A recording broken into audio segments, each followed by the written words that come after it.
കർമ്മ is A boomerang എന്നൊക്കെ പറഞ്ഞ് ഞാൻ കേട്ടിട്ടുണ്ട്. പക്ഷേ 8 വർഷം കഴിഞ്ഞിട്ട് തന്നെ ഫ്ലൈറ്റ് കയറി വന്ന് പിടിച്ചുകൊണ്ട് പോകുമെന്ന് ഞാൻ ഇതുവരെ വിചാരിച്ചില്ല. ഇതെൻ്റെ ജീവിതാനുഭവമാണ്. വർഷം 2018. എനിക്ക് വയസ്സ് 23. ഞാൻ കലൂരുള്ള ഒരു കമ്പനിയിൽ IT കമ്പനിയിൽ HR ആയിട്ട് വർക്ക് ചെയ്യാണ്. അവിടെ ഏകദേശം 1 വർഷം മേലെ വർക്ക് ചെയ്തിട്ടോ. അപ്പോൾ അവിടെ ഒരു എംപ്ലോയി ഓൾറെഡി നോട്ടീസ് പീരീഡിൽ പോയി. പുള്ളി നോട്ടീസ് പീരീഡിൽ ഒരു 2 ആഴ്ച കഴിഞ്ഞപ്പോഴത്തേക്കും പുള്ളി ഒരു ദിവസം ഒരു മൺഡേ ആയപ്പോൾ പുള്ളി ലീവിൽ പോയി. ലീവ് എന്ന് വെച്ചാൽ ഇൻഫോം ചെയ്തിട്ടില്ല ലീവ്, പക്ഷേ പുള്ളീനെ വിളിച്ചിട്ട് കിട്ടുന്നുമില്ല. അങ്ങനെ നമ്മുടെ എംപ്ലോയീസിൻ്റെ റൂൾസ്, നമ്മുടെ കമ്പനി റൂൾസ് വെച്ചിട്ട് എംപ്ലോയീസ് എന്തായാലും ഏത് ലീവായാലും റിപ്പോർട്ട് ചെയ്യണമല്ലോ.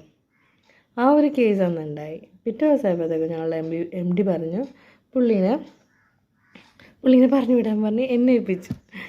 ഞാൻ അന്ന് ഫ്രഷർ, എനിക്ക് ഏതാണ് ഒരു കുന്തം അറിയില്ല.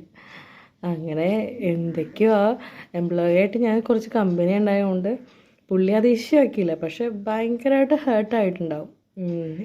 ഇന്ന് വരെ വർക്ക് ചെയ്താൽ മതി എന്ന് പറഞ്ഞപ്പോഴത്തേക്കും ആയിരിക്കുമല്ലോ സ്വാഭാവികം. നമ്മളൊരു കമ്പനി ഓൾറെഡി ഇറങ്ങാൻ നിൽക്കുന്നു, അവിടെ നിന്ന് നമ്മളിപ്പോൾ തന്നെ പോകണമെന്ന് പറഞ്ഞാൽ ആർക്കായാലും വിഷമമാവാതിരിക്കുമോ?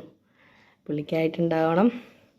അങ്ങനെ പുള്ളി പോയി. പിന്നെ ഞാൻ ഓഫീസ് ഇതിൽ റിലേറ്റഡ് ആയിട്ട് അങ്ങനെ പറഞ്ഞെങ്കിൽ പിന്നെ ഞാൻ പേഴ്സണലായിട്ട് പുറത്ത് പോയിട്ട് സോറിയൊക്കെ പറഞ്ഞിട്ടോ ഇങ്ങനെ പറയേണ്ടി വന്നതിൽ അങ്ങനെ ആ ഇഷ്യൂ പോയി. പിന്നെ ഞാൻ ആ കമ്പനിയിൽ വർക്ക് ചെയ്തിട്ടോ. പിന്നെ എൻ്റെ കല്യാണം കഴിഞ്ഞൊരു 5 മന്ത് പ്രഗ്നൻ്റ് ആവുന്ന വരെ ആ കമ്പനിയിൽ ഞാൻ വർക്ക് ചെയ്തു. നല്ല കമ്പനിയാണ്, പക്ഷേ കമ്പനിയുടെ കേസല്ല ഞാൻ പറയണത്. ആ ഒരു സംഭവം ഒരു എംപ്ലോയിനെ പുറത്താക്കിയല്ലോ. അങ്ങനെ ഞാൻ എൻ്റെ കല്യാണം കഴിഞ്ഞ് കുട്ടികളായി, അങ്ങനെ എനിക്ക് 2 കുട്ടികളായി. അങ്ങനെ ഒരു 5 വർഷം എന്തോ കരിയർ ഗ്യാപ്പ് വന്നായിരുന്നു. അങ്ങനെ അത് കഴിഞ്ഞ് ഇപ്പോൾ ജോലിയൊക്കെ തപ്പി റീസെൻ്റ്ലി ഞാനൊരു കമ്പനിയിൽ കയറി.